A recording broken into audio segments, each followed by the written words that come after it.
அம்மன் கோவில்களின் முதல் கோவில் தலைமை கோயில் என்று அழைக்கப்படும் ஸ்ரீ மேல்மலையனூர் அங்காள பரமேஸ்வரி ஆலயம் தமிழ்நாட்டில் விழுப்புரம் மாவட்டம் செஞ்சி வட்டத்தில் அமைந்துள்ளது. மிகவும் புகழ்பெற்ற ஒரு சக்தி தலமாகும். இக்கோவிலின் மூலவர் சுயம்பு புற்று வடிவில் உள்ள அங்காளம்மன் மற்றும் தாண்டேஸ்வரர் ஆவார். இது சென்னையிலிருந்து சுமார் 160 கிலோமீட்டர் தொலைவிலும் விழுப்புரத்தில் இருந்து 60 கிலோமீட்டர் தொலைவிலும் அமைந்துள்ளது. இங்குள்ள அம்மன் புற்று மண்ணால் ஆன சுயம்பு வடிவமாக வடக்கு நோக்கி அருள் பாலிக்கிறார். ஒவ்வொரு மாத அமாவாசை நாளிலும் லட்சக்கணக்கான பக்தர்கள் இங்கு கூடி வழிபடுவதும் வழக்கம். மாசி மாத அமாவாசை அன்று நடைபெறும் மயான கொள்ளை திருவிழா உலக பிரசித்தி பெற்றதாகும். செய்வினை, தீராத பயம் மற்றும் பிணி நீக்கும் சக்தி வாய்ந்த பிரார்த்தனை ஸ்தலமாக இந்த தலம் விளங்குகிறது. மேல்மலையனூர் ஸ்ரீ அங்காள பரமேஸ்வரி அம்மன் ஆலயம் கிராமங்கள் கூடி சூழ இயற்கை எழிலுடன் வடக்கு நோக்கி வீற்றிருக்கிறாள் தாயார் ஸ்ரீ அங்காள பரமேஸ்வரி. இத்திருத்தலத்தை சுற்றிலும் ஏகப்பட்ட பூக்கடைகள், பொரி உருண்டை, கம்பங்கூழ் என்று நிறைய கடைகள் கோவிலில் வெளியேயும் உள்ளேயும் இருப்பதை காணலாம். அதிலும் குறிப்பாக கருவாடு கடை. அம்மன் கோவிலில் கருவாடா, என்ன அநியாயம் என்று கேட்பவர்களுக்கு இதோ பதில். கோவிலில் சுற்றுப்புறத்தில் உள்ள மீனவ கிராமத்தை சேர்ந்தவர்கள் சுயம்பு பாம்பு புற்றாக தோன்றிய ஸ்ரீ அங்காள பரமேஸ்வரியை வழிபட்டு வந்ததாலும் மீனவர்களுடைய குலதெய்வமாக காட்சி தந்ததாலும் இங்கே மீனவர்களின் தொழிலான மீன் பிடித்து கருவாடு செய்து விற்பனை செய்வதும் உண்டு. அதனால் அம்மனை தரிசனம் செய்த பின்பு வீட்டுக்கு கருவாடு வாங்கி செல்வது மரபு. மேலும் மேல்மலையனூரை சுற்றியுள்ள கிராமத்தை சேர்ந்த மக்கள் ஆடி மாதம் வெள்ளிக்கிழமை, ஞாயிற்றுக்கிழமைகளில் அதிகாலை முதல் பெரும் அளவில் வண்டி கட்டி கொண்டும் வேன்களிலும் நடந்தும் வருவதால் அதிகாலை முதல் கோவில் ஏகப்பட்ட கூட்டத்தை காணலாம். கோவிலிலே இரவில் தங்கி ஆடு, கோழி வெட்டி அம்மனுக்கு பூஜை செய்து படைத்து அதன் பின்பு உற்றார் உறவினர் உண்டு கழித்த பின்பு ஊர் புறப்படுவதால் காலை முதல் மதியம் 3 மணி வரை பெரும் கூட்டத்தை காணலாம். மாலை 4 மணிக்கு கூட்டம் குறைவாக இருப்பதை பார்க்க முடிகிறது. இங்கே திருநங்கைகள் பக்தர்களுக்கு கண் திருஷ்டி சுற்றி போடுவதும் அவர்களிடம் பக்தர்கள் ஆசி பெறுவதையும் காணலாம். கோவிலுக்கு வெளியே பெரியாயி அம்மன் நெடுஞ்சானாக படுத்திருப்பதை காணலாம். ஏன் காவல் தெய்வமான பெரியாயி இப்படி தரிசனம் என்பவர்களுக்கு குழந்தைகளின் காவல் தெய்வமாக விளங்குகிறாள் இங்கே பெரியாயி அம்மன். சிவபெருமானின் பிரம்மஹத்தி தோஷம் நீங்கிய பிறகு அங்கே கபாலம் விழுந்தது மயானத்தில். அந்த கபாலத்தை உடைப்பதற்காக எடுத்த வடிவம்தான் பெரியாயி அம்மன். அந்த அம்மனை வணங்குவதால் பிரம்மஹத்தி தோஷமும் நீங்கும் என்பதும் ஐதீகம். அங்கே இருந்த ராஜா ராணி தன்னுடைய குழந்தையை அழிப்பதற்காக வந்த பொழுது அங்கிருந்த பெரியாயி அம்மன் அந்த குழந்தையை காப்பாற்றுவதற்காக ராஜா ராணியை அழித்ததால் அங்கு குழந்தைகளை காவல் தெய்வமாக விளங்குகிறாள் பெரியாயி அம்மன். கர்ப்பிணி பெண்களுக்கும் இவள் காவல் தெய்வமாக விளங்குகிறாள். மாங்கல்ய பலம் பெறுவதற்கும் திருமண தடைகளை நீக்குவதற்கும் பில்லி, சூனியம், ஏவல் போன்றவைகளை அழிப்பதற்கும் பெரியாயி அம்மன் இங்கே நெடுஞ்சானாக படுத்திருக்கிறாள் என்பது பக்தர்களின் நம்பிக்கை.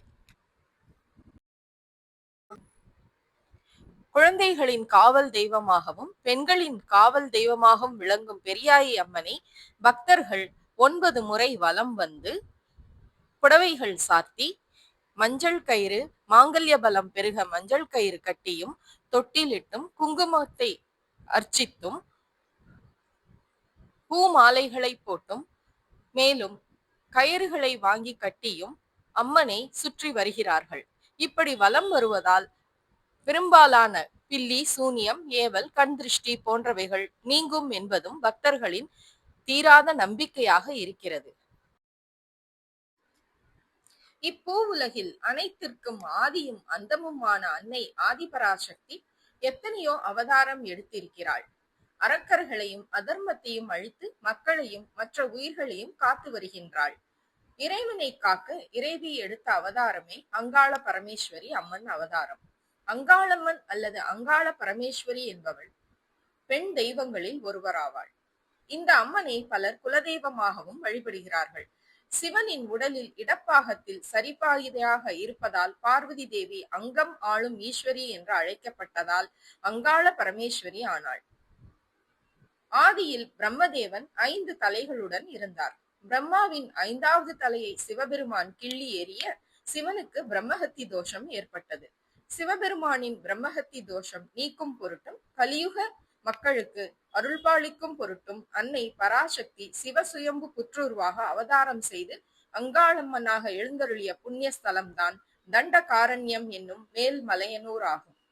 இத்திருக்கோவிலில் அம்மன் வடக்கு நோக்கி அமர்ந்திருக்கிறாள். மேல்மலையனூர் அங்காள பரமேஸ்வரி கோவில் விழுப்புரம் மாவட்டம் மேல்மலையனூர் வட்டத்தில் அமைந்துள்ளது.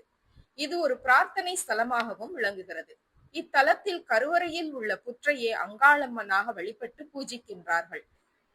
இங்கு கோவில் கொண்டுள்ள அங்காள பரமேஸ்வரியை புற்றுதேவி என்றும் கூறுகிறார்கள். சுயம்பு புற்று அம்மன் சுமார் 2000 ஆண்டுகளுக்கு முற்பட்டதாக கருதப்படுகிறது. இங்குள்ள புற்றுமண்ணை மக்கள் பிரசாதமாக எடுத்து செல்கின்றனர். இத்திருக்கோவிலுக்கு வரும் பக்தர்கள் சித்தாங்கு கபால வேடமிட்டு மஞ்சள் ஆடை அணிந்து வருவதும் பெண்கள் வேப்பஞ்சீலை கட்டி கொண்டு வருவதும் அங்க பிரதர்ஷனம் செய்வதையும் நேர்த்திக்கடனாக செய்கின்றனர். குலதெய்வ வழிபாடு செய்ய மக்கள் வெள்ளி ஞாயிற்றுக்கிழமைகளில் இத்திருக்கோவிலுக்கு வந்து மொட்டையடித்து காதணி விழா நடத்துவது மற்றும் பொங்கல் வைத்து பூஜை செய்வது, அம்மனுக்கு அபிஷேக ஆராதனை செய்வது போன்றவற்றையும் நேர்த்திக்கடனாக செய்கின்றனர். இதோ பக்தர்களை காத்தருளும் அங்காள பரமேஸ்வரியின் உற்சவர் தரிசனம். அலங்கார ஸ்வரூபியாக இருக்கும் இந்த அம்மனை கண்டால் எல்லா தோஷங்களும் ஓடிவிடும் என்பதும் பக்தர்களின் நம்பிக்கை. ஆடி மாத ஞாயிற்றுக்கிழமை வெள்ளிக்கிழமைகளிலும் அமாவாசை பௌர்ணமி நாட்களிலும் நீங்கள் இந்த தரிசனத்தை காணலாம். இவளின் பார்வை பட்டாலே துன்பங்கள் துயரங்கள் ஓடிவிடும். இப்படி ஓடிவிடுவதால் பக்தர்கள் திரளாக வந்து அம்மனை தரிசித்து செல்கிறார்கள்.